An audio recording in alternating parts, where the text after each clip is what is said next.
Say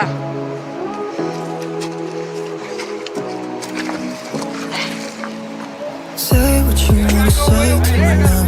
I wanna wake up with you in the morning. Something fake to me now.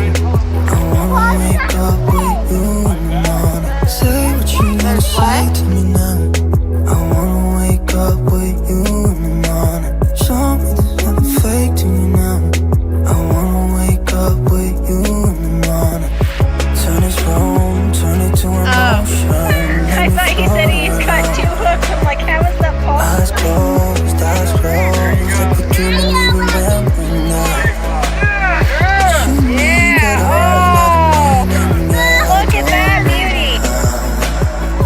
You and me just know how it feels when we're falling in love.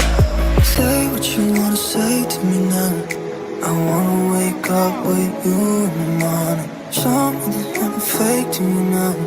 I wanna wake up with you in the morning. Say what you wanna say to me now. I wanna wake up with you in the morning. Something fake to me now. Baby! I wanna wake up with you. Want me to get in there? We can do nothing at all. So Want me to get in the water? So what? If you're stupid, then you know it's nothing wrong. You and me got a whole other meaning, I don't know how. You and me just know how it feels when we're falling in love. Say what you wanna say to me now. I wanna wake up with you in the morning. Something fake to me now. I wanna wake up with you in the morning. Say what you wanna say to me now. I wanna wake up with you in the morning. Something fake to me now. I wanna wake up with you in the morning.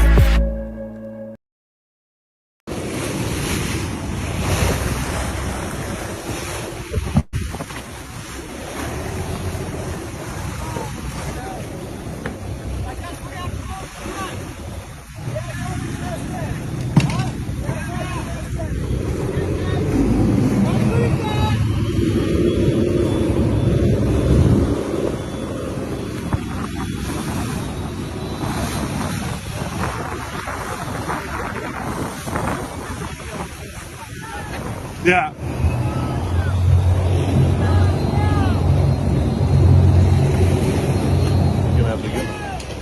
He's gonna have to get in the fucking water. Are they in there?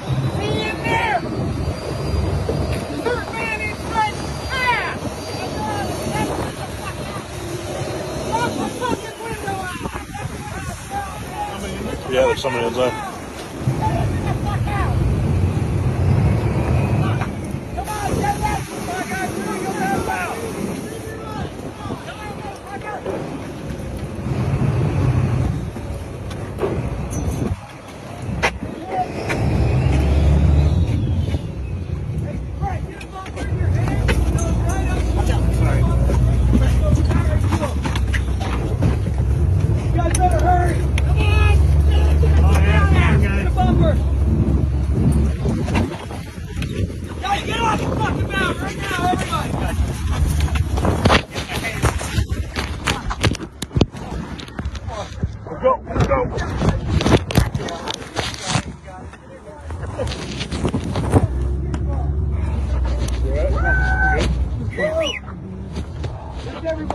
Yeah. Everybody.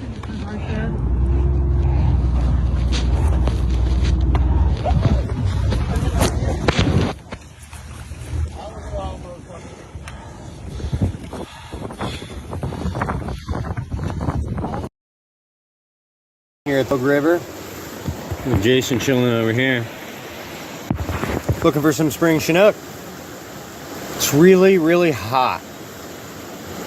But we're gonna try. Trying a few different things.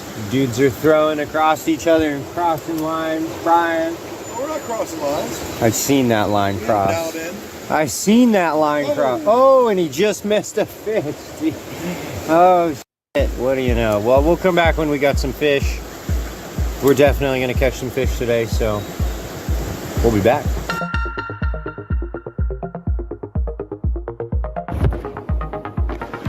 No touchy. No touchy.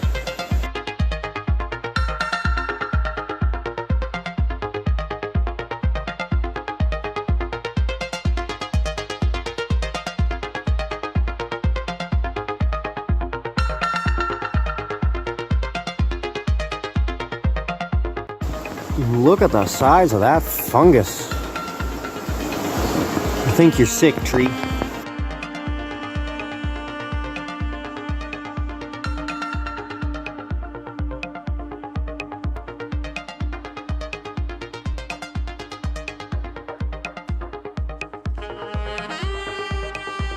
Deep out in that hole.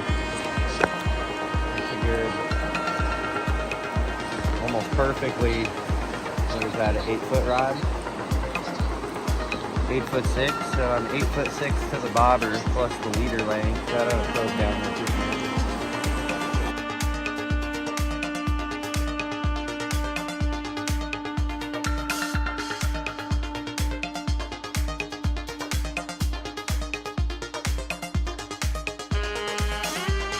Well, all right, guys, I tried to get the camera on, but you know, in the heat of the moment, it can be a little bit wild. But what happened was there was a fish sitting on the side, just right on the bank, right next to the trees. And I saw him, and I was working a buzz bomb. I flipped the buzz bomb out just a couple feet in front of his face, and he just immediately reacted, lunged forward, and just smashed that buzz bomb. I wish I would have got it on film because it was a really, really cool experience. And then he ran out here in the river, and it was like he hit this heavy tail out. I think a fish just jumped right behind me. He hit this heavy tail out, and it's like he went all the way down here in these heavy trees. Pan down there real quick. He went all the way down here in this heavy current down in the trees. And I'll be totally honest, I thought he was gone at that moment, but somehow I got him to turn around, got his nose turned, and he started working his way up this seam, come all the way up here by this log that I'm sitting on, and my buddy Brian behind the camera finally got him in a net. So he is a springer. So he's a little bit colored up because it's a larger fish, but it is a springer. And so I'm not too worried about it. There he is. This fish actually cut really, really well. And I'm really stoked about that. Definitely a good 28, 30 pound Chinook hatchery, as you can see. And he's got this crazy battle scar up here. It's like he must have brushed a boat, or I don't know. I wanted to say sea lion, but it's almost just rubbed off a little bit. So I think he might have brushed a rock or a boat or something. But subscribe for big old fish like that. We're gonna get back at it. We got a couple more hours to try to catch a couple more fish.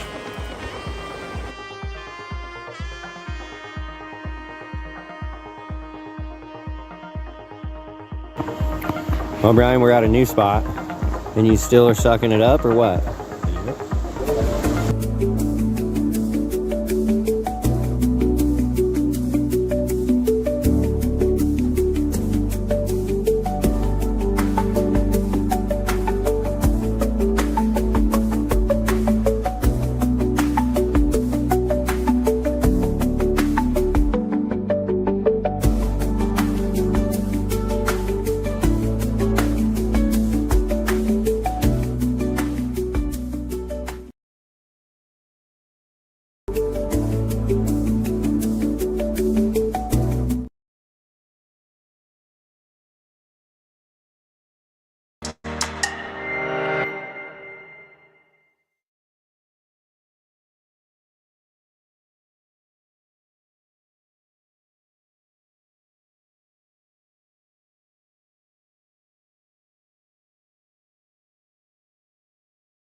There we go. Could you guys not hear me? What the heck? Oh my goodness. Let me see. Probably in the comments, people are probably telling me, oh, we can't hear you. We can't hear you. No sound. No sound. You can hear me now, right? Oh, Lord. Somebody reassure me that they can hear me. Should be able to hear me. Okay. All right. Let me start over because the sound was not working. Okay.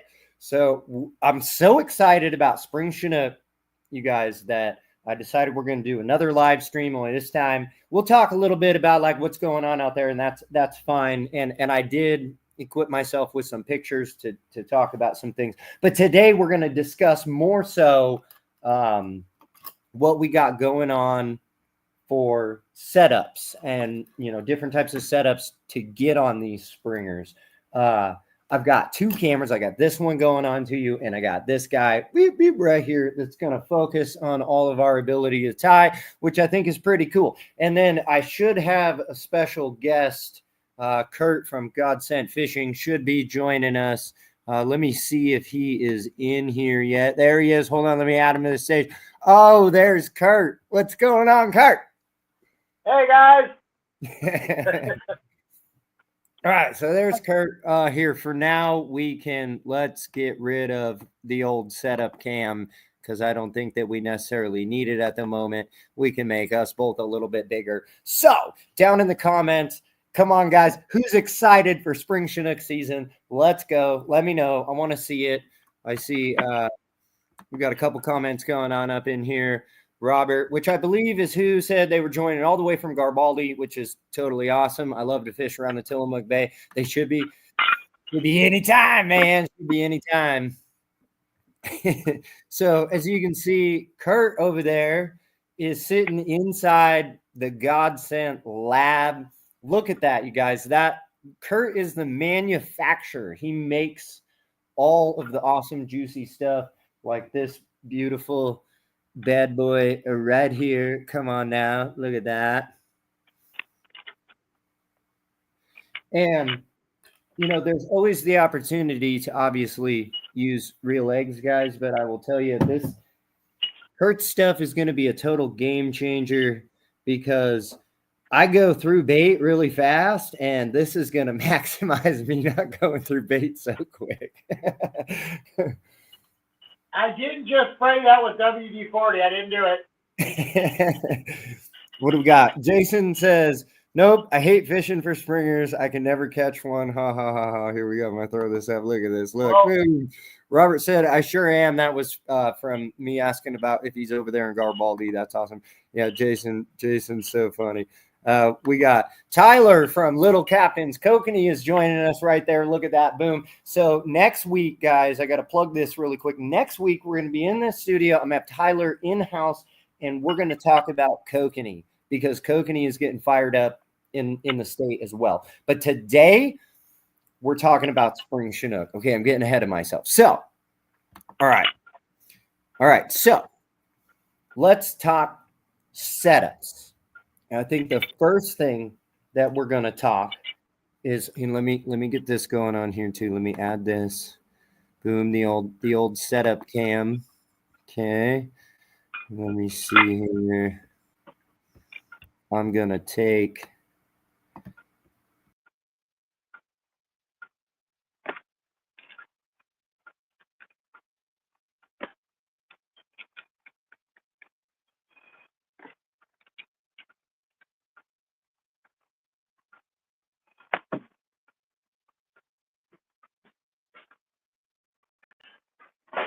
Hot potato.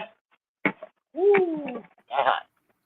Okay, with the setup cam, you guys can still hear me, right? Or when I take my face away, you can't hear me? Well, hold on, wait. If I take this away, can you still? No, we can't hear you.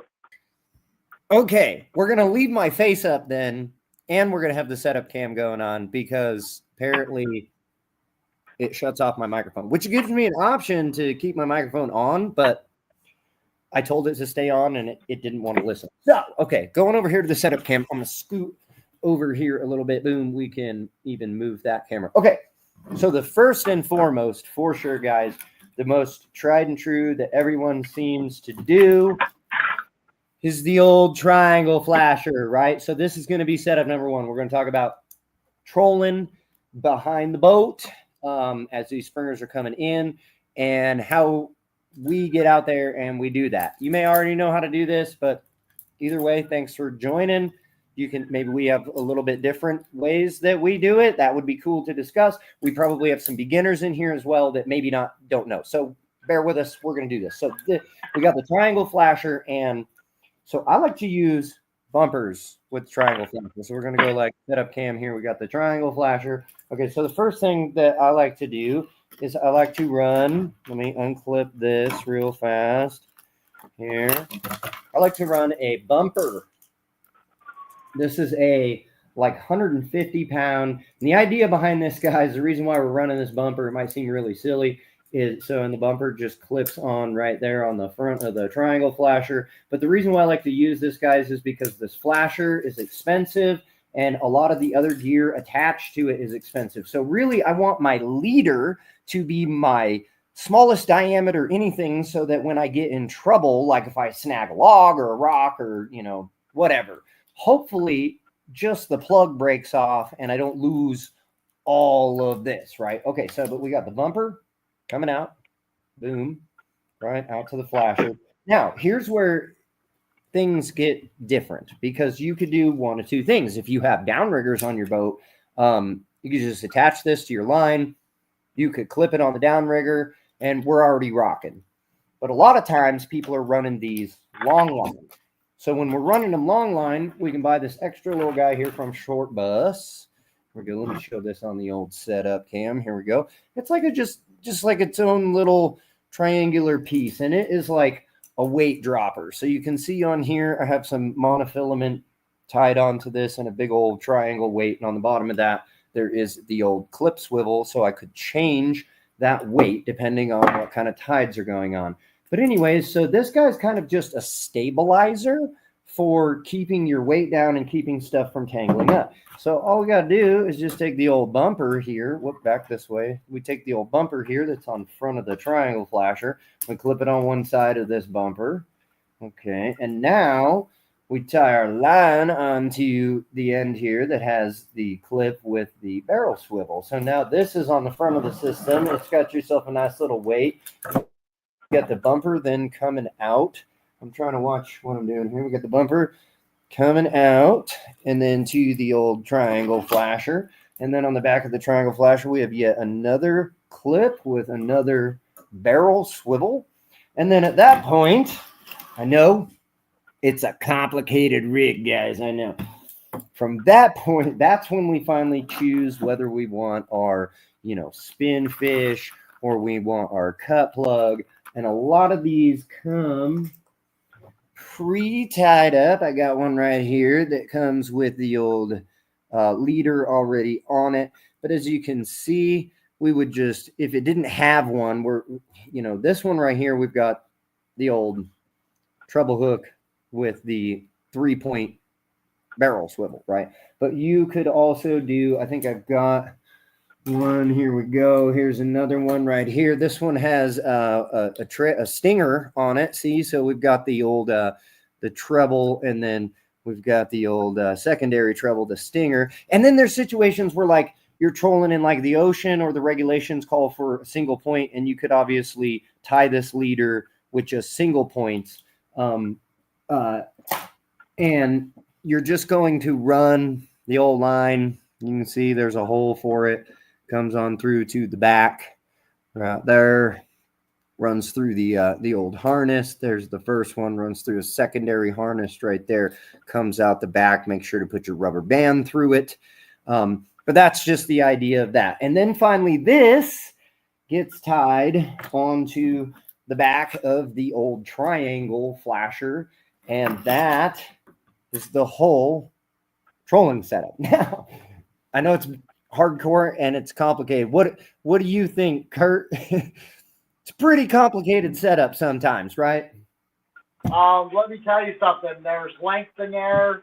There's a bunch of other things in there that you have to put into factor, because sometimes you need that whip, sometimes you need the steady. So you have to use all of it to figure it out, right? That's why you want to put as many people on your boat or as many baits down as you can, and thank God for the 2-pole limit this year. Yeah. So Kurt's talking about there's on the Willamette you can troll with 2 rods. And I should say really quick, I'm going to throw up there really quick. Look, guys, the first Willamette Springer has been turned into fishermen's, and other ones have been caught. So they are definitely there for us to catch. Let me see here. We're going back to this view. I like this view. This is pretty good. Okay. All right. So the last part to that setup, though, that I do want to highlight is that these the super baits, right? You can remove the old rubber band, and the super bait actually opens up if my fingernails will let me do it.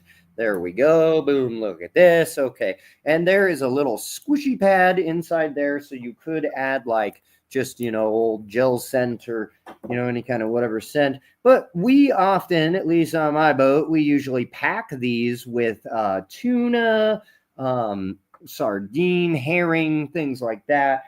And I do like to do stuff like I'll take a can of tuna and then we'll use like a scent. So Kurt over there sells scents. God scent makes sense. Man, you want to take like your sand shrimp scent, and mix it in with your tuna and all that. And then you pack that in there.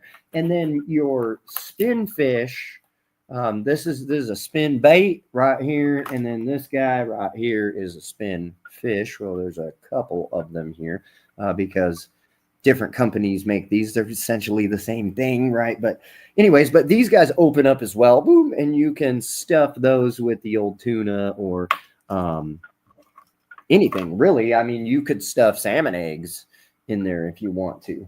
But anyway, so that is the first setup. I'm going to move some of this stuff. Obviously, you can get wild and crazy with this setup, guys. You can change what kind of, plugs you're running. You can change what color flashers you're running. I mean, it's really endless. You can do things like take hoochies and hide your stinger hooks and things. None of that's bad. All of it's good. Like Kurt was saying, experiment. So that's the first setup. We're going to go over to Kurt for the secondary setup. So, Kurt, what you got cooking up for us here? I think you're going to show us well, most people know it as the Spin Glow setup, right? But we have a brand new thing called the Spin and Joe going on over there at Godsend. It's super awesome. I got to say, because I got back here in the case here, I got some, who doesn't have Spin and Glows? But here's the thing, guys. You've all used Spin and Glows. When a fish comes along and bites on a Spin and Glow, right? They're hard. In my experience, when I've fished with them, I got to be on that hook set like right away because it's not natural. As soon as they bite on it, they know that it's not okay and they want to spit it out. Hopefully your hook gets them in that moment. Kurt over there at Godsend is making this awesome thing. And they're like soft beads or soft baits, guys. So they rotate and spin. I'm going to have him show you. I know, I'm sorry, but they're soft so that when the fish comes along and chomps on them, they're like, what's that? And they want to chomp some more. Okay, I'm going to send it on over to Kurt. Go ahead, Kurt. Show us what you got, man. Okay, so Josh, were you able to run that video of Don't Be That Guy? Oh, yeah. Let's re-show it really quick. Yeah, let's re-show that and let's start from there. Okay, yeah. So we have a video we want to show you, and then we're gonna come right back. But you got to check this video out. It's crazy. If you were in here earlier, you would have seen it. Yeah, don't be this guy.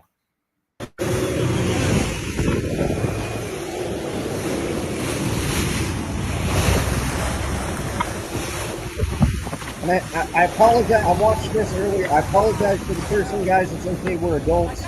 My channel is marked not for kids, so it's all right. Yeah, there might be a little cussing going on.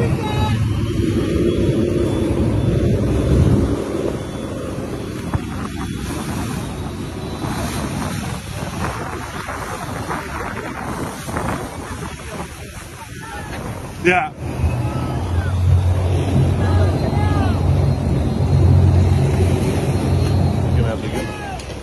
He's gonna have to get in the fucking water. Are they in there?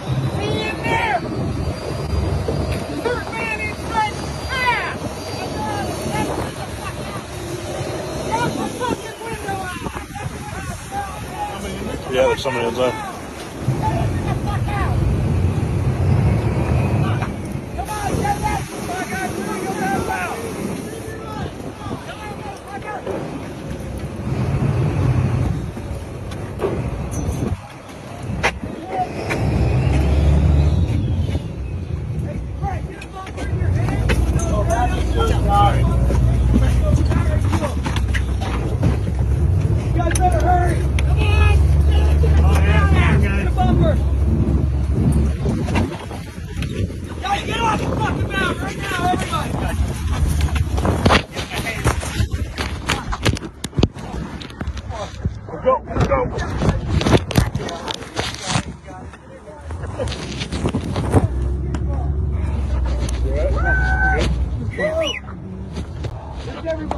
Yeah. Everybody.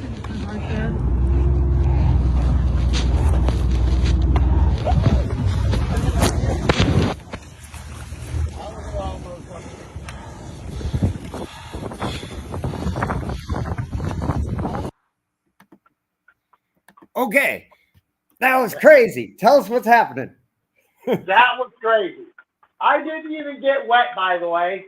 That captain from the Apache Rose, he dipped the bow. He came in, dipped the bow, let it raise up, and I just walked across. The hardest part of that was the guy that grabbed me kept squeezing the air out of me, right? I said, dude, you gotta let me go, man. I can't breathe. Okay, wait. So let me clarify for the viewers here. So you're the guy on the burning boat, right? Yes, I was. Yeah. So thank God this other captain come along. So what happened? So a bird had nested up inside of we had the bucket up on top of the stack. But we took it off the night before, and those birds were nesting, right? That's salmon season for you. And the bird built a nest in there and had a bunch of paper in it. So it got through the asbestos and caught the back wall on fire, right where our life suits were and where our raft was, right? So, but I saw the trouble coming, and we were out with the fleet, right? So I started yelling as loud as I can, say, hey, guys, we got to get that. You guys got to come over here and rescue us, right? So would you guys like to hear the rest of that story? Oh my God. Tell down in the comments, guys. Come on. The comments should be lighting up right now. Like, his boat caught on fire while he was out fishing. Dudes come and save him. We have a video of it. And here's the man right now talking to him, living, breathing. Come on, you got to comment. Wasn't that crazy? That was crazy. So just so you guys know, as you guys are commenting, I've been commercial fishing for salmon almost all my life. My first job was on the High Hope, and I used to run out of Morro Bay. So I've run from Morro Bay, where the salmon start, all the way up to Bodega Bay. And my last trip, as you guys saw, didn't turn out so well. So pretty much I've done from Oregon all the way into California. So yeah, needless to say, I'm a bait maker now. It's a lot safer. Although this does get a little hot, but you're not going to burn on that one. And just to finish that off, the 2 tanks, we were full, right? Because we were doing our shakedown cruise, which I wanted to talk to you guys about that on your springers tonight. The fuel was shooting up like this. So both tanks emptied. They were shooting fuel, and both tanks emptied before she went down. So we didn't pollute. The sperm whales were jumping all around, and Andrew's like, hey, we should go fishing where the sperm whales are. So it turned into a whale watching trip. And then after that he's like, after they rescued us, he's like, hey, do you want to go in? You know, we're responsible. We have to take you in. And I says, well, you have a boat full of people. Are they fishing? And he goes, yeah. He says, they all paid $165 to go fishing. I said, let's go fishing. Yep. So we went off, and I caught the biggest cabezon that I've ever caught in my life on that trip. So Just leave it up to me. That's what I do. I adventure, right? And that's why the guys are starting to recognize. I have not released that video because I was a little embarrassed and I was worried about the environmental impact. But, there was no environmental impact. So, but hey, let's talk about don't be that guy. Yeah. Okay? Yeah. So what I'm going to say right now is that you guys are going to get your boats ready. If you go to godsetfishing.net, which is a little hard to get to on the Facebook, you'll see that we went out and we did the shakedown cruise of the sled. And the reason why we did that was it just came out of the shop. We took it for like 15, 20 miles. We're looking for hydraulics. We're looking for gas. We're making sure that the electronics are working. We're doing everything we can to get the boat ready.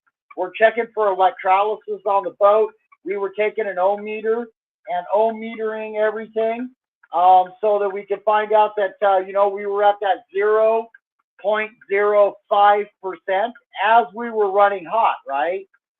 So you want to check your boat. So if you don't know how to do that, if you have an aluminum boat and you don't have the zinc plates on it, make sure that you take an ohm meter, hook it to the boat on your negative, hook it to your positive, and read the ohms that are coming off the boat. Okay, because here's one for you. Salmon, they respond to the school. They're not really looking for, they're swimming in schools and they're staying in the dark water because they don't like the light. They don't have eyebrows, you guys. So the sunlight, that UV actually bothers them, okay? So when they're in those schools, they're looking for a certain electrical experience, right? And that means that there's a ball of bait. So all they have to do is come up and hit that ball of bait, get the food that they want, and then go back down. So, and that's the way that they function, okay? So you want to make sure that your boat is not hot, okay? The next thing you want to do is make sure that all your fans are working. Make sure that all your electronics are working. And then once you know that all of that's working, then you get into the gear. Okay, so here's a trick that I want to share with you guys right now. And listen, if you pay attention to me, you'll learn something here. Okay, so most of us have flashers that we had from the year before. Okay, we're going to pull them out of our bags and we're going to hook them up, or we're going to buy new ones. Okay, let me tell you something. Yep, there's the bag. Okay, so watch this, guys. So you see my fish bowl? I ain't playing around. I want to catch fish.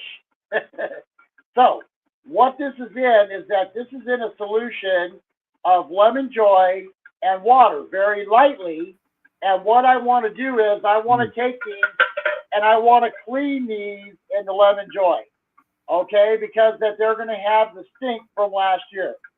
So This is one of the first things that you're going to want to do.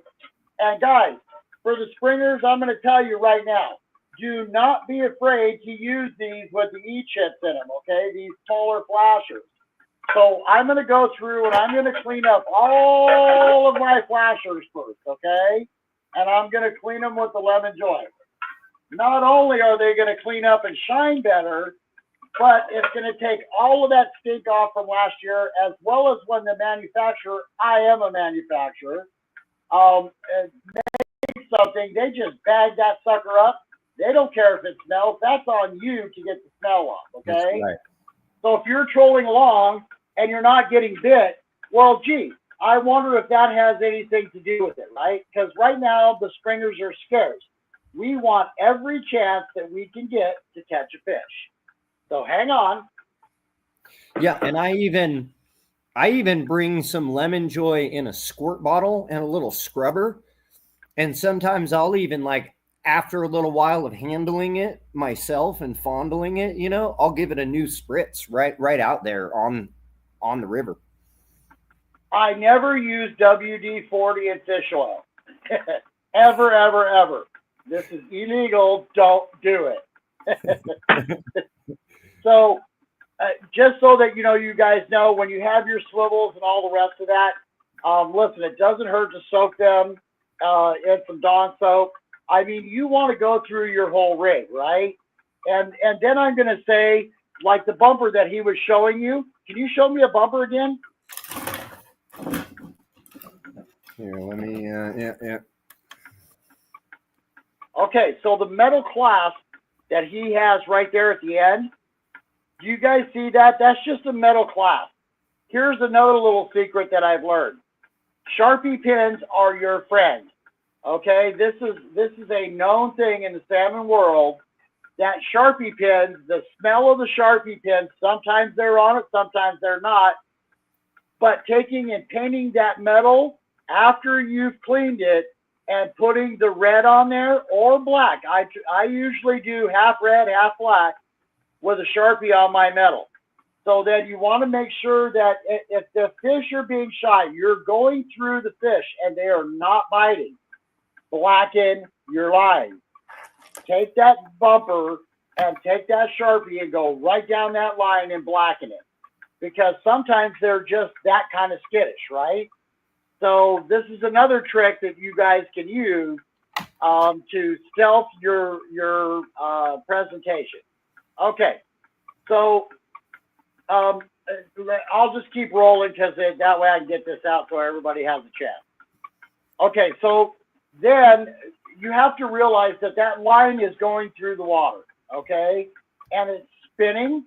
You've got your lead, okay? And it's spinning, and then the other one is spinning. Okay, well, that all causes friction, you guys. And that friction, even though that your boat is probably in the right 0.05, if your boat is still running perfect and they're still not biting on you, I'm going to tell you a secret right now. Okay, and I've kept this quiet just like I was a commercial fisherman and a fisherman all my life. I used to ride my horse and fish off the back of my horse, okay? I've been Kurt's fishing a legend, you guys. Huh? I said, Kurt's a legend, you guys. He's about to give us a secret. Pay attention. I'm listening. Okay. So now we have all of this friction going on with all of this stuff that's happening behind our boat, okay? Now you're dragging lead. What happens when you drag lead through the water and it's got friction on it? Makes noise. Not only that, but it causes electrolysis. Right. Okay? So I've kept this quiet for a lot of years. This is God sent, S-T-E-N-T. And tonight, Joshua, since you went ahead and were the first one to brave me being on the camera with you, I don't know what you were thinking, but I'm going to show you something that I've been using in commercial fishing for a very long time. We did it different ways. The last 4 years, my wife says 4 or 5 years, somewhere in there, because it's all been a blur. I made something to quiet down that lead for steelhead, for your trout, for your salmon, all the rest of it. Hang on one second. Let me go grab it. Ooh, secret stuff, guys. So you'll notice the guys that are catching the most springers do not have any metal coming to this, but they still have metal underneath it. So this is your lead ball, right? So now it's going through the water like this, okay? It still has the brass on the top. It's still sending electrolysis up to that swivel, okay? Because it's got to be attached to a swivel. So what I did is this last year before the Never Again 9 burned down, we went out and did some major experiments. So the lead balls that we were running, they were on lead lines, right? We had 28 lures out, you guys, when we were trolling. So what I've done is I made it so that we can quiet down this lead and take the electrolysis off of it. Guys, this is God sent fishing sticks, okay? And what I use this for is to do this right here. I take this ball and I take the lead out of the equation, okay? And I rub this all over the ball. Okay, then I take my fingers. You can use the gloves if you want, but the scent seems to work just fine. And I quiet this lead down, okay? So now you're trolling this through the water and it's down below your gear, right? Guess what happens? The scent comes off of this and trails all the way back. Okay? So now let me tell you something about salmon. Salmon don't want to look, okay? They will after they get activated. They get activated by scent and electricity. So when your scent is right and they're feeling that wave going through the water, okay, then they're really activated. When they come up to bite, if it doesn't feel natural to them, you're going to get a drive-by. Everybody's had a drive-by. Boom, boom, boom, and they just leave. That's your indication right there. I used to watch on the poles that went out like this, the springs, right? And I could tell if a fish was sticking or not because I just ran through the school. And if a fish stuck, I had everything perfect, and I would leave that out there and let the other fish hit, okay? Because that's how we caught thousands of salmon, okay? So this is what I'm going to tell you. I got to say really quick, guys. I got to say, I want to show this here really quick. Kurt is not messing around. Look at this right here. I'm going to share my screen. I went and looked something up. Now I know that this is like an old beat up coho, but look at the size of that nose. Like, and I'm not meaning like the beak on him. Look at the nose hole right next to the eye. Like salmon, that whole top snout of the salmon, and it's not just coho, but it's also Chinook and whatnot. But scent is so big, you guys. So big. And Kurt just dropped like a major secret on you. So replay the video if necessary. Anyways, continue, Kurt. I just wanted to show him how big, like in that picture, you could really see, like the nose hole is almost the size of their eyeball. Like they have huge scent glands. Huge scent glands. So how do you think that they find their way back to the river that they reared themselves in? Yep. It's all scent, right? It's like a hound dog. It's like a hound dog on a coon, right? That hound dog ain't going to let that coon go away. That hound dog knows exactly from free air, from sniffing the ground, sniffing anything that he might climb, all the rest of it. It's all about the scent. So that's why I've done what I've done over the last, okay, I'll say for my wife, which I love very much, by the way. That's my biggest adventure now, is that the fact that the fish are scenting. Okay, so there is a second factor in there, okay? And Joshua touched on it a little bit earlier. And the fact that when that fish takes that bait in his mouth, think about this. He's been in the creek, okay? He's learned from the creek what he can touch with his mouth and is okay for him to eat that doesn't upset that fish. So he learns there when he's this big, okay? He learns from there, and then he swims out with all of his other smoke. And they all are doing this. They just don't eat it, they mouth it, okay? So then they go out into the ocean. They come up. When they feel that electricity, then they get close, they got the scent, they mouth it. They just don't gobble what's there. They're not like a tuna, okay? They're right. 100% different. They're going to mouth that bait, and they're going to kill it. They're going to wait for the scales. They're going to wait for the test. They're going to wait for all the rest of it. But as they're mouthing it, if it is exactly right, they're gone. They've got it. They're leaving the sea, and they're going back down to where they're comfortable to have their dinner. All right. So this is what we need to duplicate when we're out fishing for them. Okay. So the shrimp this year, for example, it wasn't the sand shrimp. It was the regular shrimp. That's what they were eating. Guess what, guys? Springers ain't going to be no different. they're on the shrimp. Even though the herring came through, and they're coming right with those herrings. Trust me, they are. I'll bet you they're already stuffed on the shrimp, and that's what they're going to be on this year. So, for example, last year, they were on the herring last year. They ate herring, herring, herring, herring, herring, herring. Didn't matter whatever I threw at it. If it didn't look like a herring, they weren't eating it. This year, from the indication that we've got, it's shrimp. Okay, so I'm going to say everybody start with shrimp, and if I'm wrong, I'll take the blame. But I'm pretty sure I'm right. So when you've been out fishing, Josh, what set were you using? Oh man, I usually use tuna. Garlic bloody tuna seems to usually be a murderer when it comes down to trying everything. Sand shrimp is super popular though. Like I'm usually always like when I pack my cut plugs, it's usually tuna in like oil, in their own oil, and then I'll usually add sand shrimp and I'll add a little garlic bloody tuna. Okay. Combo. So, and I ran the tuna last year. And I caught my biggest Chinook. I was done in like a month. So I just brought everybody else fishing because I leave my boat moored and I just go out and fish every morning while everybody's still sleeping, right? I'm like, oh, I'm on them.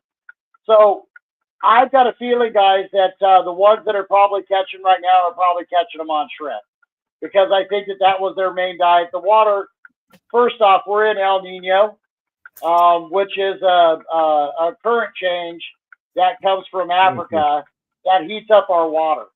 There's your good herring. There's your good herring color right there. Yep.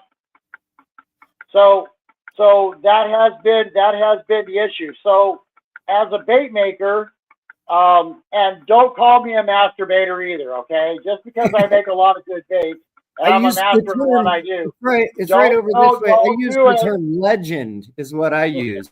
It says legend over there. So we know that they're Springer colors, right? So what I wanted to do is I wanted to match what that shrimp would look like going through the water.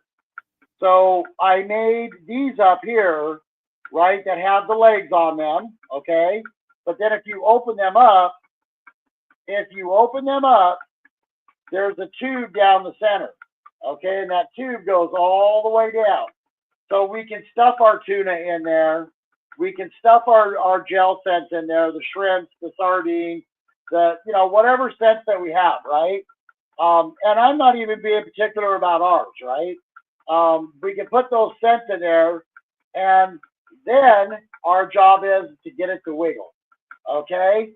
So what we did is I've been blessed in this business that I have an aerospace engineer that does the CNC for us, and I've been very lucky there.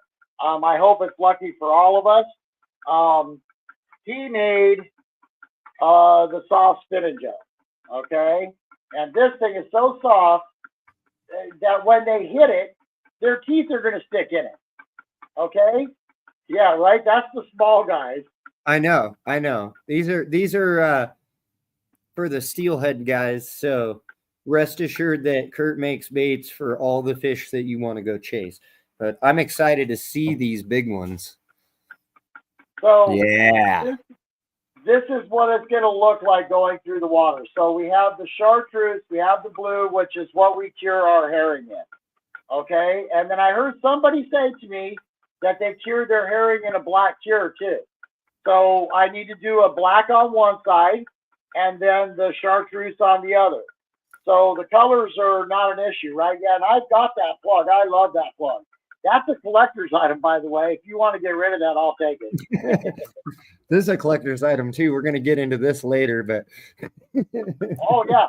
So anyway, so these two together, this is hollow, so you can run any one of your tubings down it if they're not on scent. So I always start my day without scent. Because some days they don't want nothing. They just want activity. So I make sure that they have their activity. And then if they're not biting and I go over them, then, you know, I just add the scent to it, right? And I figure out what scent they want. So this is going to spin, which I have some videos on our thing. This spins like this, wiggles the tail, which for you kokanee fishermen should be paying attention right now. So this is going to wiggle, it's going to wiggle this, and then I would put a flash feed in between here. But on our blades, our 360s, our spinners and all the rest of that, those cost $8, you guys. This setup right here costs you $2. Okay, so you know, when the spinners become so expensive, and all the rest of that, because I have, if you look over here, I have a whole painting booth. I can literally paint up every lure that I want. Okay, and just buying the blanks, you guys, was freaking ridiculous. So I said, okay, enough. So we had this created. We had this brought into the shop. Yet those guys are going to be wickedly bad for the landlocked coho. So, guys, I fished a lot of those. You ought to see some of the size of my coho that I've got. Those are current stuff right there, guys. You can get on godsentfishing.net. And which supports my buddy's channel. By the way, I wanted to say that. I want to start off with saying that. You know, Joshua has been there with this company from the very beginning, and he has not quit. He has used my stuff as I was learning how to do this and helped me to get to the point we are right now. And after 4 years, he got to have the benefit of all of that work, and it all came in from one color, wasn't it, Joshua? Yeah, the old crazy egg is like, yeah, right? Like if I show my boxes, like, okay, I guess this box right here still has some small crazy egg clusters, but like my roundies from steelhead season, I'm not sure where it is, but my roundy box, like there's not a crazy egg left in there. All the fish, well, they went crazy over it.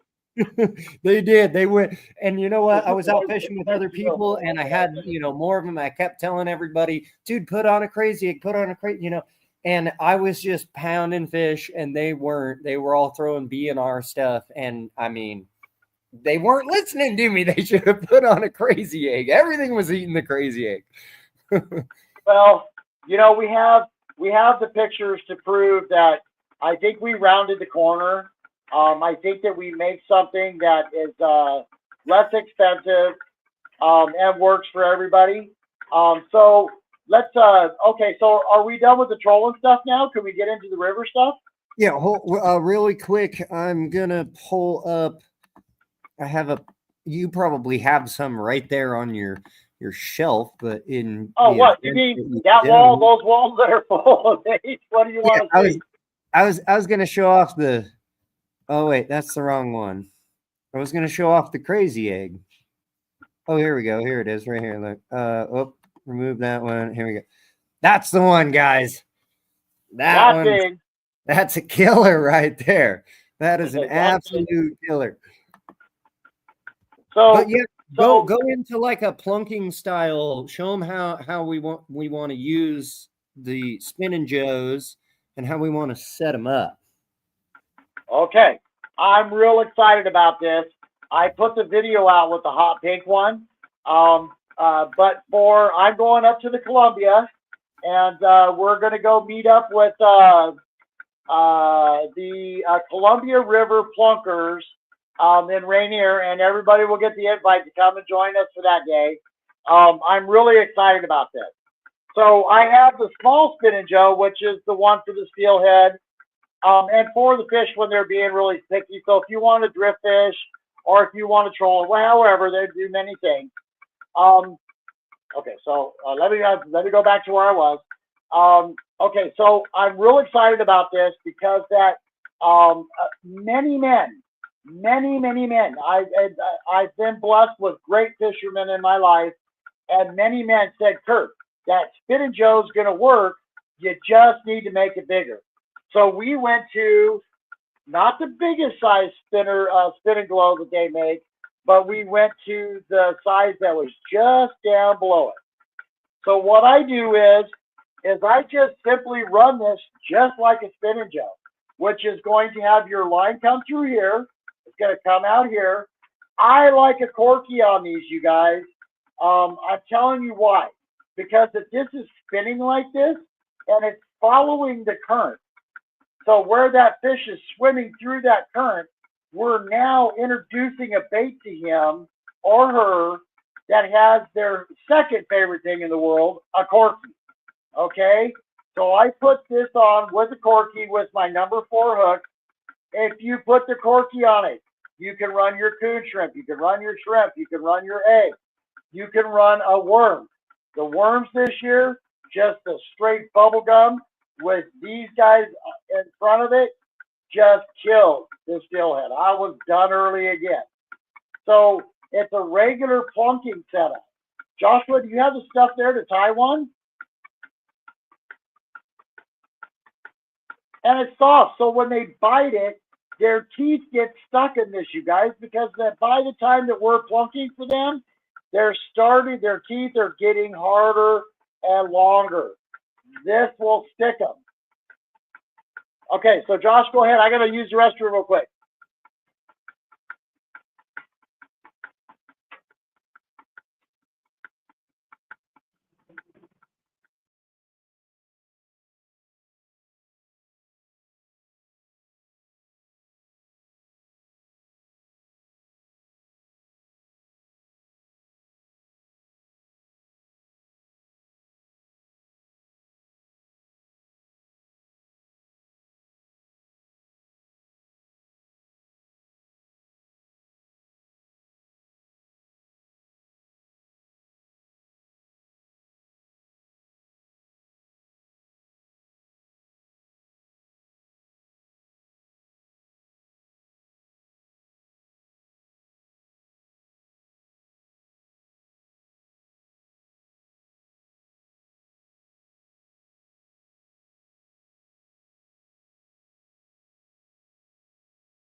I just realized that without this camera hooked up, you probably can't hear anything that I'm saying, which I'm apologize for. I was saying though that this is how we do it. This is in, small scale right here because I have not got any of the new big ones from Kurt yet, but this is the idea. We're going to run the old Spin & Joe just like a spin glow, just right onto the old line. And no, I don't use this yellow line, guys. This is for demonstration purposes, so you can see the line. I would never throw this yellow line at a salmon or a steelhead for that matter. But anyways, and then I like to run at least 3 to 4 beads down there on the end, and then the old hook. You can obviously run a trailer if you want to, so you could have 2 hooks. Yeah, if you didn't know how to do that, let me see here if Kurt has come back to us yet. Kurt is back. Okay, here, let me slap old Kurt back in here. But yeah, Kurt, this is a general idea. Like, this is how you do it, don't you? You got the old Spin & Joe itself threaded right onto the line. She spins aerodynamically, and then I usually use at least 3 to 4 beads on the back there for the hook. So, and I'll run a corky because that corky will spin a little bit better, because when we run the 3 beads like that, sometimes it'll make the hook spin. So just watch it. But here's what I'm going to tell you guys is a big Real secret. quick, are you talking a corky in front or behind? Behind. Okay, so we're going. So you like to run the Spin Joe, then you throw a corky on here, and then maybe a couple. Oh yeah. Okay, all right. Especially too, guys. Like, I know that right now, like when you look at this right here, this corky might seem really big because it's the same size as the Spin & Joe, but obviously the Spinning Joe that Kurt has is a lot larger than this guy right here. This is a little guy for steelhead. So yeah, so we went ahead and made that up for you guys. Hey, Josh. Yeah. So they get the idea of that, and then you and I are going to do a video on the road, aren't we? We're going to do the 2 days, aren't we? Yes. So we're going to go down to the old Rogue River, the lower section of the Rogue River. We're going to do a couple of days fishing out there. These are probably going to work absolutely fantastic out there. Where we're going to be at, there's like a really deep pocket in the bottom, and all the fish kind of hang out there, and they have to go up this chute, and it skinnies up. And we like to, that's why I got this guy out. We like to run side planers so we can kind of just sit in the chair, and all the fish on the move up through the chute. We got the side planer. If you've never used one before, this keeps your stuff like in the middle of the river. It grabs the current and it keeps it in the river. And what happens is, so it has a pivotal point right here, as you can see. And so your line is actually like at a 90-degree angle, if that makes sense. And that makes this fin engage and grab the current, and it swims out like a boat out to the middle of the river. Now, when a fish bites it, it clips forward like this, okay, making it inline. All right. And then you don't have to fight this thing when you're fighting the fish, because now it's all in line with the motion of everything going on. And then obviously this little clip guy, you can switch to either side of the side planer, so you can run, any given current or whatever. But basically, you run this out there, and then you run, this Spinning Joe setup with a little bit of bait on it or something like that behind it. And this guy's going to keep that thing right in the middle of the river. Obviously, you can use weight, and you could, plunk it and plant it down. But, you always risk snagging and stuff like that. You can run this in the middle of the river without worrying about snagging. And even if this is, hanging too high on the surface, this does offer the ability where, like, from here coming out the back, you could run like an inline 1 ounce weight so that it pushes it down some more. And then the Spinning Joe is chilling out in the back. That's that was our setup number 2 that we wanted to cover. And this was the, like, you could troll this, you could plunk this, you could run this behind a side planer. The possibilities are really endless with it. So Jeff Stroger, great fisherman, by the way, said, Kurt, we need that bigger one, because then we're going to take the plug, and they run they put their plug and it dives it down, right? And then they run their eggs or whatever they're running behind that, right? Because they're not really going to hit that plug, because it's doing this in front of them. It just stirred them up, right? And salmon see up. So the idea is you stir them up, and then you bring your bait across the top of them, right? And bam. Same thing with that. Everybody's the newest thing is the hover fishing. Well, maybe not new. But there's these guys are involved in the hover fishing. But anyway, so there is that. So listen, what I'm trying to do right now is I'm trying to get Starlink, so that as we're out on the rivers, we'll be able to do the lives from wherever we're at, so we can show you guys what's happening. Okay. And as we're experimenting, you guys can actually come in and put input in, because we'll know that the fish are there. They'll be jumping. So what we need to do is narrow down what we do to catch our fish, to put in the smoker, to put in the freezer, so that we have food, guys. That's why I fish. The adventures are getting there. Once I'm there, I'm relaxed, and I just want to harvest what's harvestable, so that I can fill my freezers, so that I have food for the winter. That's just basically how I am. How about you? I mean, we go out and do the trout fishing. Do we really eat the trout? No. I release mine anyway. I let a lot of them go. Yeah, I let a lot of them go too.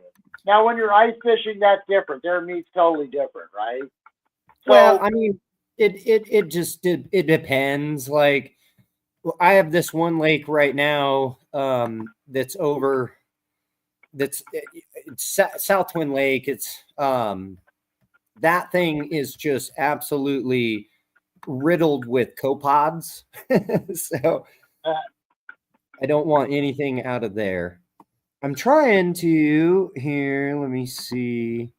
Why is it not showing me my? Here we go. Here's my subscriptions. Guys, I wanted to do a quick interjection to say that if you have not subscribed to Kurt's channel yet, you need to go over and do that right now. I have You know what? Thank you, brother. That's really good of you because we're struggling to get them. I can turn on all the bells and whistles at 500, right? I can do some things right now, and thank you for that. You know, it's just word of mouth, and I stayed quiet all this time until now because, listen, guys, everything's freaking expensive, and we don't have the money that we need to be able to go fishing. So all of us men have all had this discussion, and that young man that's running this right now wants to open up another store in La Pine. We need to make sure that we support him on that. Check it out, guys. So what you're going to want to do is you're going to want to go to YouTube. You're going to type in God Sent Fishing Adventures. Okay? No, God Sent Adventures. God Sent Adventures. Here it is, God Sent Adventures. You'll see a picture of old Kurt right here. It looks like you're holding is that a coho salmon? Or is that old Nookie? I think that's a coho. That's a Nookie that I'm going to show you guys for the river stuff. I'll show you that real quick too. But check it out, guys. Because eggs are getting a little bit scarce too. He's at 136 subscribers right now, as you can see. We got to bump this up because when he gets over 500, we are going to have the ability to sell his products right from the YouTube, which is super, super important. After he gets that linked, I can sell them right here on this YouTube channel as well. So it really helps us out. Go over there, God Sent Adventures. I know that you might need to leave the live stream in order to search it. You can always come back or you can go do it afterwards. Either way. Yeah, do it afterwards. Subscribe to his channel, guys. Make sure to do that. It is, we appreciate it as creators. It is super important for us to be able to do these things, and the more support, the better. What you got there? Oh, yeah. Okay, so let's talk about that. I was going to say our next setup that we're going to get into, and this is a perfect segue for it, is the old, and you can plunk that too, what he's got.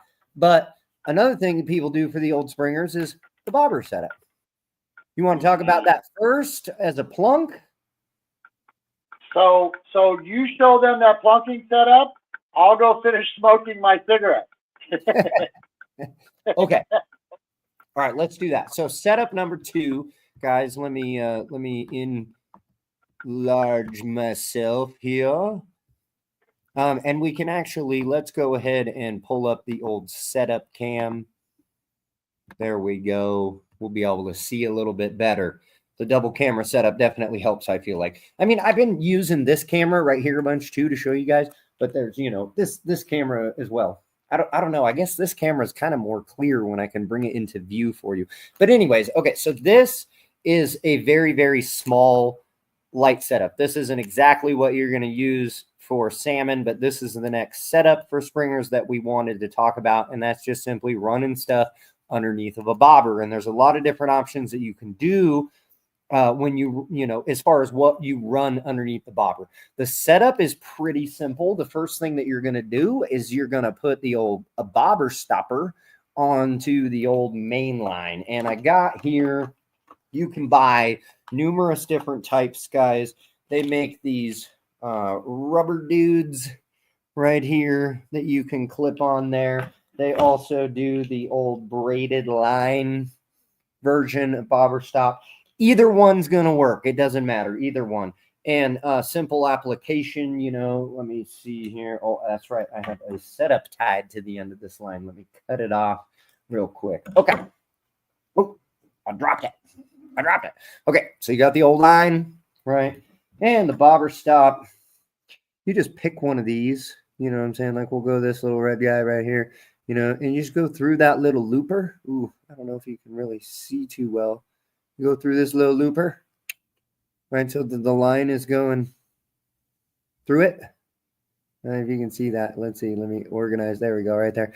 And you just grab the stopper, double the line over, and now the old stopper is on the line. Now, if it was the other version of the stopper, I know I'm wasting stoppers here, but that's okay because you guys might be learning. So you just take the old stopper, you go through it like that.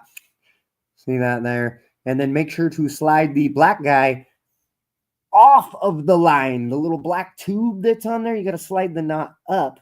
Otherwise, the black little tube is going to be stuck on there. And see, so we got to take that off just like that. And then you got to pull this guy nice and tight. I struggle sometimes, guys, that I don't even pull this tight enough. I have my buddy Jason sometimes help me to get it as tight as you possibly can, and then you can slide this guy up the line and obviously nip off the two little ends. And those are two different versions, bobber stop. But that's how it starts because you got to somehow stop the bobber. So you got the bobber stop, and then you're going to add a bead. There we go, the old bead, and then your slip float. And with salmon, I like to use like a 1 ounce slip float. If I'm fishing in some really heavy current, I might use something different. There's a couple spots on the North Umpqua fish where you can use all the way up to a 3 ounce float because you need that 3 ounce weight to push your bait down really, really fast. But anyways, you throw on the old bobber, and then you do another bead. This doesn't have another bead on it because this was like micro fishing for, I think, bluegill. Yeah. And then you add your weight.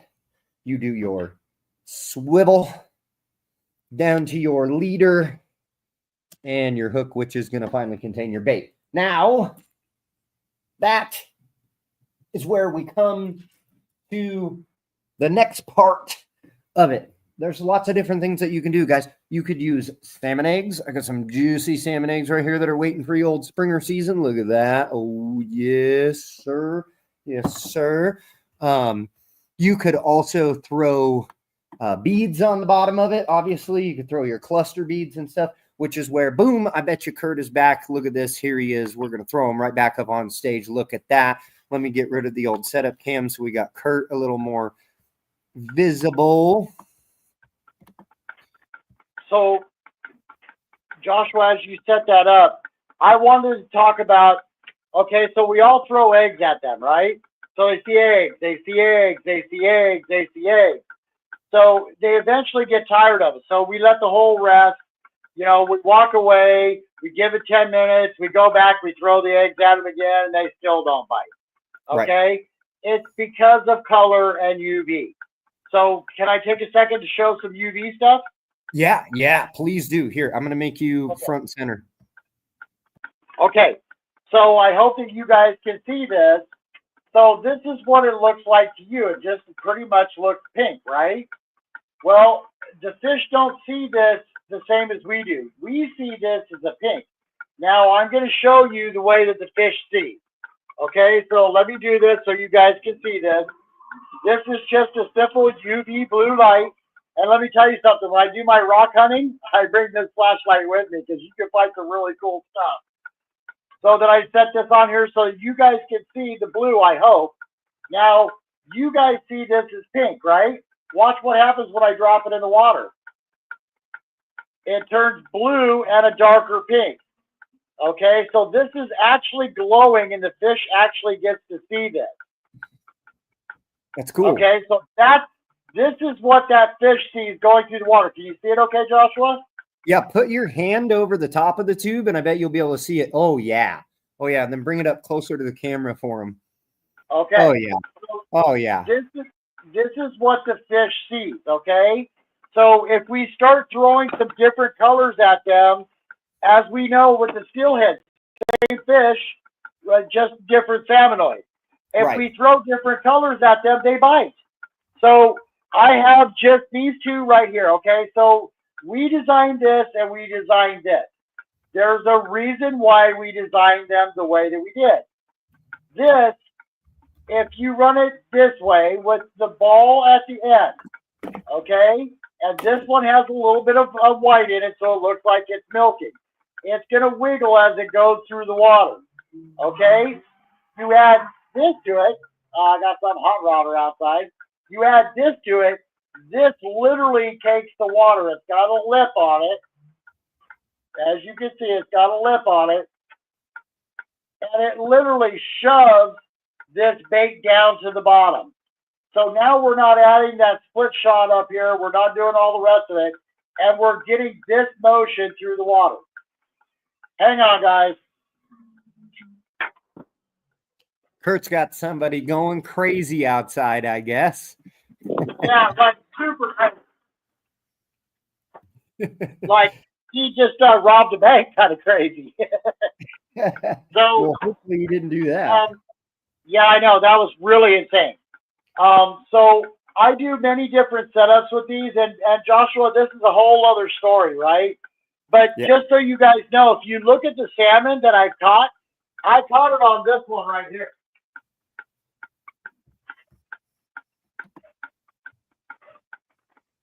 Which is a milky pink. Okay, so now I want to put this back into the blue light so you guys can see what this does, all right? Because it changes, that's actually the sunrise. Right. But this one right here has a clear in it, right? And the reason why we did that was so that it makes it milk. Okay, so now let me put it in here. And we see the bubblegum pink. But this is the way they see it. They see that bluish color on the other side of it, and it looks like the skate. So they just come to it, right? So, you know, the color has a lot to do with it when we're bobber fishing, guys. And don't be afraid to run different colors. And I wanted to explain something about the UV. I know we've all been burned on it because that we thought that it was going to be a good bait and all the rest of it, okay? The UV is very, very particular. And if you look on this right here, I'll switch the camera. So I don't know if you guys can see that or not. Yeah, it's being real temperamental. But I keep all of my temperatures. I keep all of my temperatures right around 305 for the UV and for the things that I put inside of my bait so that I don't burn it, okay? And that is key. When you're using a UV bait, make sure that when you open up that bag, smell the bag. And if those baits smell, take them out of the bag and let them air out. Do not let them get wet. Let them air out so that you get that burnt UV out of it. The UV will still work, but I'm telling you, that fish is going to smell that stuff and just go the other way. We've all seen it. There's a fish laying there, and we run a bait by, and they just turn away and go the other way. That's why, because they added the UV and things that weren't natural to that fish. But the UV has a tendency of getting burnt. Okay, so please make sure that you smell. You open up when you buy a bag of bait. Open it up. It's okay, but make sure that you get that smell off of that bait, and it will go away. You just need to let it air out. So when we're bobber fishing, we get 1 to 2 times in front of their face, and then they're done. And they'll shut the rest of the fish off. They'll put their hormones out and say, nope, something ain't natural here. Everybody shut down. And that's what happens. Go ahead, Josh. I was just going to say, yeah. So, you know, with that bobber setup, I mean, there's so many different options to run underneath of it. You know, you can run your traditional salmon eggs. I do really, really like Kurt's product. It is a huge, huge helper to save on bait. I mean, for crying out loud, you can take this and you can tie your, I mean, I recommend that you do anyways, take your hook and tie on the salmon egg loop knot. So you can add a little bit of, you know, real salmon egg to throw some of that scent in there too. And then, you know, with that salmon egg loop knot, you can also add things like sand shrimp. You can add things like tuna balls. You can add things like chunks of herring, all sorts of stuff. You can run jigs underneath of the bobbers, guys. You can run tuna balls all by themselves underneath of the bobbers. I mean, it just becomes endless with the bobber setup.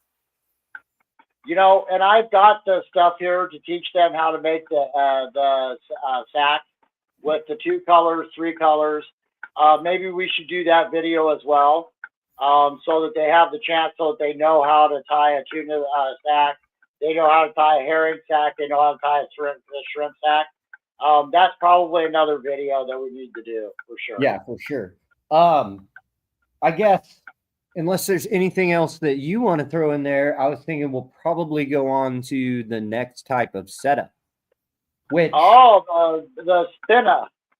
The spinner, yeah. So that's what I was gonna say is salmon also like the old, they like spinners, they like spoons, they like blue foxes, you name it. And if I understand correctly, you just released a spinner, didn't you? Oh, yes, I did. So they also like these guys too. So I got those two. I gotta flip the box over here. Here, I'll even show you on the other camera here. Look, because I got so much salmon gear sitting on my table. I mean, look at the table right there, and you can't even see all of the table. Like, look. Anyways, this big old box right here, all of my cut plugs and everything are out. But if we close this. And this is actually my buddy's box, I'll be honest, because I know he's watching and he let me borrow this because it's more organized than my stuff. And I don't want him saying, that's not your box, it's his box. But look at that. Tell me that's not candy right there. It's just a whole box full of them, guys. So, okay, so let me get rid of the old setup cam. We're going to come back to the old GoPro. Yeah, they like plugs, and they like plugs. God, look at this. I want to buy it. Every color. More. This isn't even all of them right here. So here's a quick fish. They like quick fish too. This is a K14. It's a little large, and then you got the old, they like mag lips too. Gotta love the old mag lips. And then this is the old, if I can, we kind of got everything stuck to it, but the Wiggler, that's what you got right there. Like the Wiggler, guys, has passed the test of time. Like OG, old school, back in the day, grandpa, dude, they were making Storm, not Wiggleworts, but the Storm, original Storm from Lure Jensen. Those were killing it back in the day. Then they've been replicated over and over again by, this one's actually a Storm, but Fat Lips have done them and Mag Lips have done them and whatnot. That is a diver like that is all I'm just trying to say. A diver is always worth a throw. So check it out. Look. Kurt's got a diver going on there. And that's called tuning your nose. Yeah, he's got two. I see. Do you have two tunings on there? Is there another eye up on the top? Oh, no. I thought there was another eye up. I actually have all the 3D printers. And I designed this one and 3D printed it because I have some other things coming out with this. Don't worry, I'll get to that later. But don't you have like a spinner? No, like a spinner. Right? I have 4 printers, and I was way ahead. Spinner? Don't you have a spinner? Yeah. Oh, the new spinner. Yeah. Okay. So guys, I'm sitting there on the bank and I'm going, okay, this is what we got for spinners. I got all that stuff. I can go buy it from Worth. I can go buy from Barlow's. I can go buy from all those guys, and I don't mind telling you. But I wanted something that was going to do something different, okay? Because we throw spinners up into the water and hope that blade, by the weight of the spinner, right? Enough. I want every blade that when we throw it upriver, that as soon as that thing hits the water, it's pulling that blade down. Well, guys, I call this the ball buster. It's the 14 millimeter ball on the end of this, and I'll have some made. I got some colors coming from a pretty custom guy, a huge company in America, in Tennessee. That is helping me with perfecting the colors. This is junk. But the lure itself, okay, so here, I can't see, so I'm going to try to slide this back through. Okay, anyway, the principle is it goes on the shaft. It sits on the shaft, right? We have our hook right here, right? We have our hook. And now we have our blade with two metal balls with our clevis. When you throw this in the water, this weight's instantly going to go down. That's what I wanted. So that this weight's going down, it's pulling that blade, and that blade is spinning as it's going down. And we know that the 14 millimeter bead, and I've got 3/4 and a half ounce. They're both still 14 millimeter beads. And of course, it's still in testing, you guys. But we're in salmon season now. We're done with the steelhead season. So guess what, guys? It does something else. So now you take it, and this way I can definitely do. We're going to stick it through and make it top heavy instead of bottom heavy. And the reason for that is that when we throw this spinner out, I want this spinner to dive straight down. And the reason why I want it to dive straight down is because that when you pull this thing with that blade, and that blade is double the size now, okay? You pull that blade in front of that fish's mouth, he's going to hit it. So that's the new spinner. We're waiting on the colors. We'll have it perfected and have it out for testing. And Joshua, will you please test this for us? Because we have a policy at Godset. I'm not going to sell you fishermen. Here's one for you. I don't need your money. I need your stories and your adventures, okay? Yeah. Because I want to go on it with you, right? So if we get one thing out of all the things that we talked about tonight, if we get one thing that just works all the time, which I wish we could, but if we get something that works, then let's use it, right? And let's have those stories. This year, the pictures of all of the fish that we caught through the bait company and the guys out working and doing and the shrimp, it was just a great season. And, you know, we're not getting rich. Matter of fact, I couldn't even pay the bills on the building that I own. Okay? I didn't make a bunch of money, guys, but I created some new stuff. I will feed that thing to rainbow trout, brown trout, mackinaw, all sorts of stuff. Salmon, trout. So now we have, okay, so what happens if they're on the regular spinner? I think that everybody should have every tool in their toolbox to get the job done. But we do have something new. And that's what it's about, guys. Let's get something new and let's, guys, I like doing the experimental, the R&D. My research and development lab is usually on a river, lake, ocean. Check this out. One day we were trolling for salmon and we were using the classic triangle flashers and cut plugs and all that. And I swear to God, I threw something really, really unique. I'm going to grab it for you. And it was because of that reason. Hold on. Okay. So anyway, you guys, I hope that a lot of your questions got answered. Please check your boats. Go through them with a fine-tooth comb. Put your engine in a bucket. I don't care how you get that water up into that engine. Check your gas lines. Make sure that your fans are working. Make sure that your electronics are working, guys. This is important. We lost a fisherman last year because that his motor cavitated on him and that boat went gone. So It wasn't his fault. But he just wasn't prepared for it. So guess the lesson that we learned? We need to be checking the weather and looking at the radar, you guys. We learned a lesson and ain't nobody said it until now. We need to have somebody on the boat checking the weather because we have radar. I'm always switching between channel 16 just in case somebody's in distress and I can get there faster. And the like AM station or whatever that's always broadcasting the weather, you know, that's constantly running on my boat, like constantly. Well, check this out. Tell me if you think this was crazy. So we're out trolling on the Willamette. We're trolling with triangle flashers, right? And we're using the classic cut plugs, you know, all that kind of stuff. Well, I got thinking, I'm like, okay, well, salmon really, really like jigs, right? And everybody knows that they like hoochies, right? Yep. And I thought, well, and they like spinners. They like stuff that spin, right? So I thought, what if I drug this behind You know my what? It's single going flash? to attract them.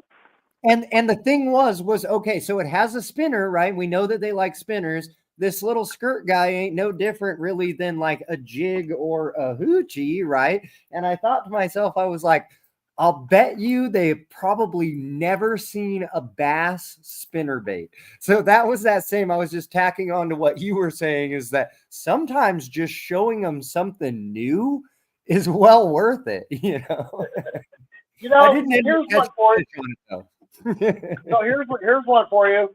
The day that you stop worrying about catching a fish and having fun fishing, That's you're when you call. always going to have fun fishing. Yeah, I tell everybody, they always ask me, they're like, because my YouTube channel and stuff, they're like, dude, how do you always catch so many, so many fish and so many big fish?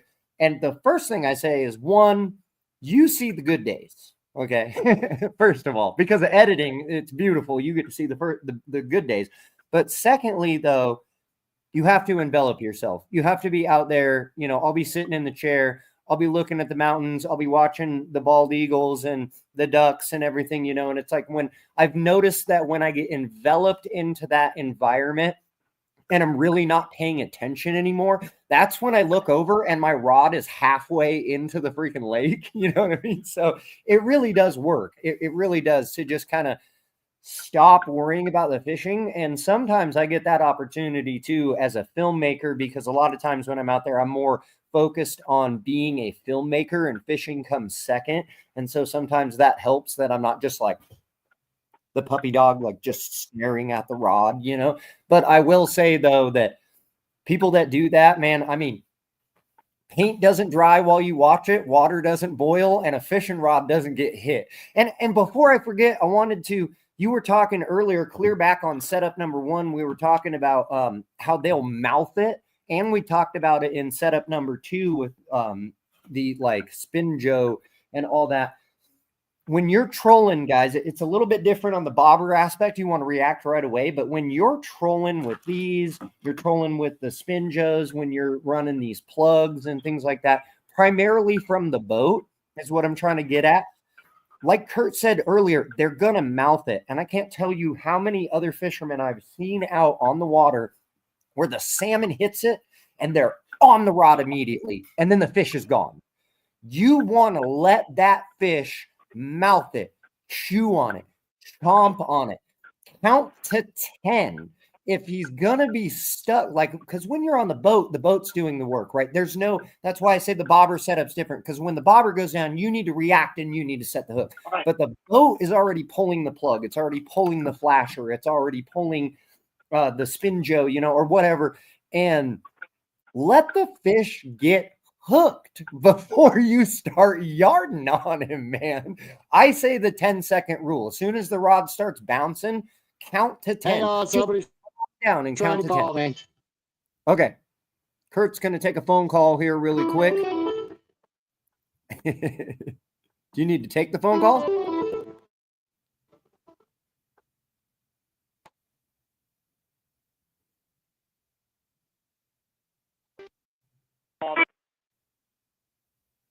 I'm not sure. Am I still in? You're still here. Yeah. No, I was wondering if you were going to take the phone call. Somebody was trying to call me. Oh. Well, they just need to hop in the live and throw in a comment. That's what they should do. Well, that was actually Casey Crone. And that young man whacked me with a fishing pole the other day because of that fish hit that thing, and it was whack. It was like, damn it, what the hell was that? So I laughed about it. We went out and fished some more. Anyway, I want to tell 2 stories. One of the last things Go ahead. Okay, so the first story is we're out fishing. We're in the All-Sea Derby, and we're fishing with a very famous guy. And he's like, I have Pistol with me. He's been fishing these rivers all of his life. Sure enough, the fish hits, and he pulls back and misses the fish, right? The guy goes, next time, don't touch the pole until I tell you to touch the pole. Yeah. So I learned that there, right? Because when I was commercial fishing, they could pull on that spring for a half an hour. I didn't care. I didn't want to bring in a hot fish. They're gonna bite it, the hook, and follow it. Why bring in a hot fish? I don't want to lose that fish. I want to catch that fish. Right. So the second one is just let them run. When they take out 50 yards of line, they're hooked. Okay, then start reeling them in, but they're still hot. So then I'm out sitting. I'm in Virginia. I'm in the Appalachian Mountains, and I'm actually prospecting. And I'm fishing, looking for rocks, all the rest of it. I'm fishing super hard because I need fish so I can eat, right? I said, okay, that's it. I'm going to sit down and have something to eat.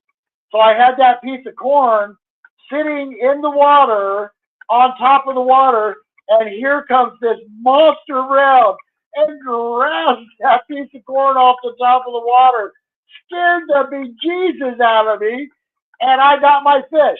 So I sat down, I relaxed, I enjoyed myself, I ate that fish, and I realized, you know what? I was relaxing and having fun, and I just caught this monster brown, which they're silver with red, orange, and green spots. They're not like our browns here. So Right. what an experience. All right, well, listen, what do you think? I think we've bored them enough. Did we have any questions all night? Yeah, we're going to wrap it up here soon, guys. So, if you have questions, I did see a question. If Robert is still with us, hopefully he is. Clear back at the trolling setup, he asked if I use a 6 bead chain. I'm assuming he's meaning like on the end of the spinner. This one just has a 3. I do prefer a larger one, typically like a 6 or even a 5. This one just has a short 3 on it, but I do like to use that. That's the only question I really seen in the comments, and Robert is still in here, so I'm glad we got to his question.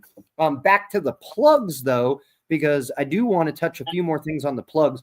One thing that's great about plugs too, guys, is notice this guy here. You can tie herring, and you can tie all kinds of stuff on the bottom of your plugs too when you're bouncing your plugs to add that extra scent and things. As well as I know I got oh boy, look at this box. Holy cow. I've got bead, not bead chains. What am I saying here? I have scent tubes. And that's a good thing to run up in front of your plug as well. That one's broken. Here you go. There's your old scent tube. Let me set this down. There you go. So you'll run a scent tube, and then you'll run a leader down to the old plug. You don't want to put the scent tube too far from the plug, but obviously the less gear you can show the salmon, the better. And then you can just fill these bad boys up. Look, I'm going to be good, and we're not going to show a brand because Kurt makes sense too, and I want you to buy his scent, so I'm not going to show you what brand this is. But you take the old scent and you put the scent inside the tube, and that's going to maximize your ability to have that plug pushing out a whole bunch of scent while also tying things like tuna and stuff like that with stretchy string around the bottom of your plug. That's going to be super effective. That's one thing that you don't necessarily get to do in the world of spinners, because it's going to kind of throw the spinner all wonky. You can sometimes, most salmon regulations, you're not going to be able to use this treble hook. Like notice that this Blue Fox, it came with a single point, and that's because of salmon, guys, because you usually have to swap out to the single point, and you can put salmon eggs and stuff like that on there, but it doesn't hang on to that single point quite as well as like a treble hook. And then, like I said, I mean, the more bait you add to the back of that treble hook, it kind of makes the spinner wonky anyways. Jigs are another. Before we finish, I wanted to cover the topic of jigs. You can not only throw the jig underneath of the bobber, but you can also just throw the jig like a lure and twitch it and retrieve it. In the early spring, it seems like you can cast these and retrieve them just like straight, not even twitch them, and they'll still eat them. Whereas in the fall, you get a lot more of that. You need that up and down twitching motion. Another thing to not look past in the world of jigs is everybody initially thinks, jigs like these guys right here, the feather jigs, but creature jigs work really good, and hard body jigs as well, like P-Lines, Coconator right here. These things work really good for salmon. One of my favorite things ever. to catch springers on is buzz bombs. It's one of my favorites. I catch a lot of fish on buzz bombs. The problem that I have is I always get super excited. I'm going to show you a video clip here really quick. I don't know if I can yes, I can. I can fast forward it here. Where is it? Oh, maybe I don't have it in here. It was a video of a big old springer hen that I caught on a chartreuse buzz bomb. Man, she ripped it out of my freaking hand when she hit it. It was unbelievable. So they like these. You just need to be a little more careful about your technique with these, because them being a lead hard body jig, you will run into accidental snags of fish. And look, the reality, guys, is that this is a technique that it does work. They do eat it in the mouth. Do your best to not accidentally whack them. If you do accidentally whack them, just realize that accidents do happen. You're breaking the law when you harvest the fish that you accidentally whacked in the tail. So even if it's a hatchery, unhook the SOB, let it swim away, and coax one into chomping it in the mouth. The video I was going to show was kind of funny, though, because as soon as I pulled the buzz bomb out of her freaking mouth, I'm trying to take a picture. Well, actually, no, I didn't pull the buzz bomb out, because I like to take a picture, especially when I fish with the buzz bombs, because I get a lot of hate for the buzz bombs. I like to get that salmon and hold that salmon while it's still, breathing and all that, with the buzz bomb hanging out of its mouth and all that. Well, I didn't unhook the fish because I wanted the buzz bomb in its mouth, and the fish flopped on me, went down in the rocks, and it snapped my Lamiglass rod in half. So it was a really funny video. I wanted to show it to you, but I don't have it pulled up in here. But they love the buzz bombs, though. Trust me, they love the buzz bombs. I mean, because here's the thing, guys. When you work this properly, okay, you're not looking for the buzz bomb to drop and the abrupt motion coming up. Okay, that's what's going to snag fish. Okay, what you're trying to do is it's more of a gentle, slow lift. Get this to come up in the column 4 or 5 feet, and then it's all about the drop, because the buzz bomb rolls when it falls, and all these little fins on the side of the buzz bomb under the water makes it go right. And so when I have a springer slot that I know is packed full of fish and they don't want to do anything, this is my go-to, because it pisses them off. Like, it's that plain and simple, because when they have seen this thing, I have to commit to numerous casts too. But when I have ran this thing 100 times through all those holding fish, and they've just watched it over and over again, right in their face, eventually one of them goes, I'm eating that thing. I'm going to kill that damn thing. I've seen it enough. Okay, so that buzz bomb that you have right there is white. Right. And that's a glow buzz bomb. That's a glow buzz bomb. Right. That's what these guys are for. If you hit them with these blue lights, and I've got other ones, watch this. I'm going to show you guys a trick. Okay, hang on.